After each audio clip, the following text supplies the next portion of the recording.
So I'm going to look at an example of some code in W3 Schools. And I don't think you can see the URL right now. I think that's cut off from what's being recorded.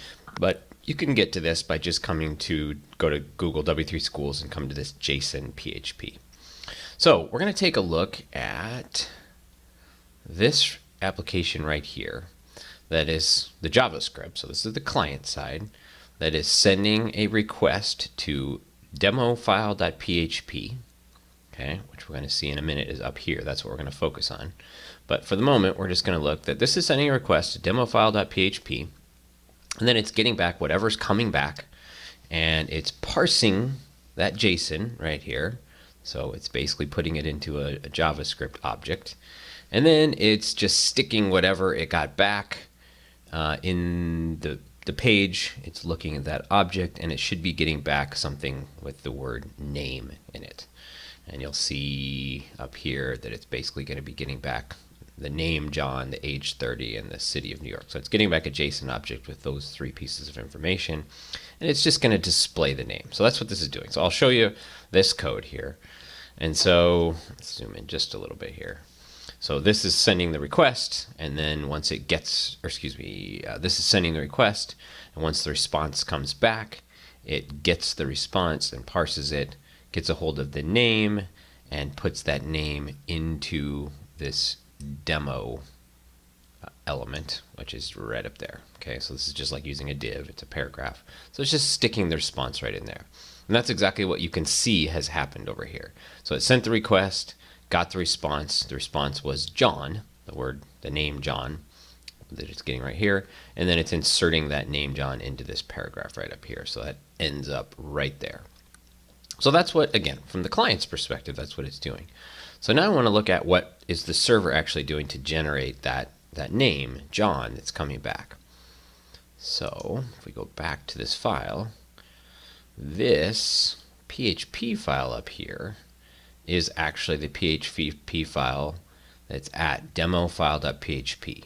So again, this is the client side that's doing all the JSON stuff, or all the AJAX sending and receiving. Here's the actual server, okay, that it's contacting. This server is getting the request and then generating a response. And in this case, it's a very, very simple response that it's sending. It just wants to send back a JSON file with the name John, age 30, and city New York. Okay, and so what it's doing is it's doing that in a real simple way by just creating a PHP object with those attributes. So it created this object called myObject that has a name called John, has an age of 30, and has a city of New York. Okay, so that object just has three properties here. And then rather than having to actually write this out into JSON syntax with all of the commas and quotes and curly braces and things like that, it's got this nice little PHP function right here called JSON encode. And it takes an object that you have in PHP. Okay, again, this is PHP code. This is the stuff running on the server. It takes an object that's in PHP, and it calls this function to turn that into JSON. Okay, and so that's exactly what it's doing. It's saying JSON encode that object. It's storing it in another object that's basically storing the JSON string, and then it's just echoing out that JSON string. Okay, so it's creating the actual page with the JSON in it that is actually going to be sent back to this JavaScript.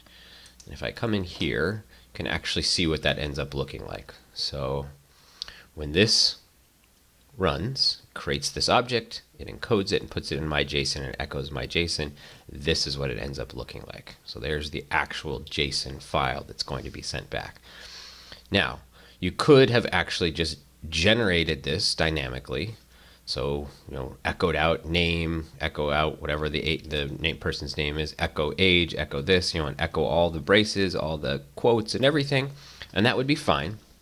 But this just makes it easier. You can create an object, and then you can call this function to encode it, and it will automatically generate it into this format that is the JSON format.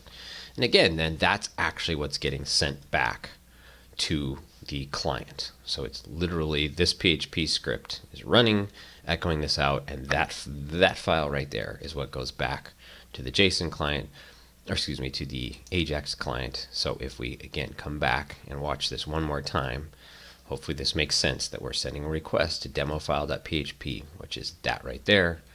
It's creating an object with the name of John. It's sending that object all that JSON back, and this is parsing the JSON to get the name, okay, and displaying it right there. And just to show you that this object has more than just a name in it, it also has the age, etc. Okay, if I say age here, okay, it's getting that object, that JSON object that's coming back, okay, and now it's going to get the age instead of the name that's being sent back. And when I run this, okay, you see that it turns to 30.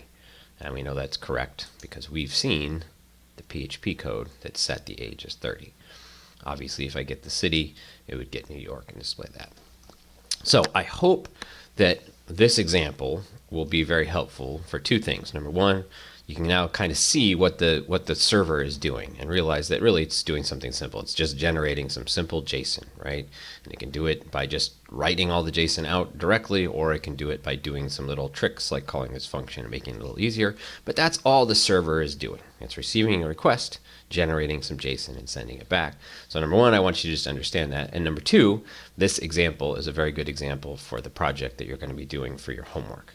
So, or your in-class project. So I'm going to be giving you that soon, and you'll be doing a little modification to one of your previous projects where you're going to use Ajax, and this is the type of thing you're going to need to do on the server side.